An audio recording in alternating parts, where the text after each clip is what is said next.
So out comes another senior reggae boy squad named by Coach Theodore Tapper Whitmore, a largely local-based squad to continue to prepare for the Caribbean Cup and the Gold Cup.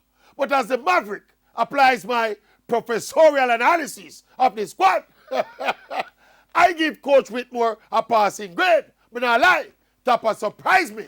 I was looking for more of the same when them select the youth them for 1 or 2 match and then dash them away and call up another set of youth saying want to look at some more players. But to Tapper's credit, I see in the squad Shamar Nicholson, Jordan Fletcher, Fabian Grant, Rodave Murray, Alex Marshall, Fabian Reed, Javian Brown, Aman Knight, all young players, mostly returning to the squad and some of them getting their debut call-up. At least we're seeing some consistency in Tapper staying with the concept and staying with the core. Make me see how long him can hold it out.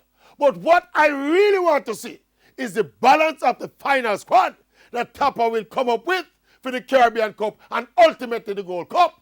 Yes, we're in development mode, but these are important assignments and the right balance and the right pieces need to be found.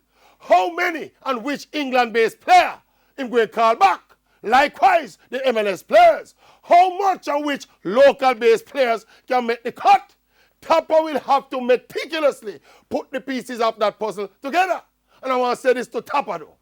Please and thanks, Tapper, but pick a creative midfielder. Yeah, man, Tapper. Pick a creator and a dribbler in on the side. Yes, Tapper. You remember my baller named Whitmore from 1998? Well, the side need a baller like Whitmore. Yes, Tapper, yes. You remember Whitmore? You don't know Whitmore? Tapper. Google Tapper, you will show me a baller with skill like Tapper. You don't know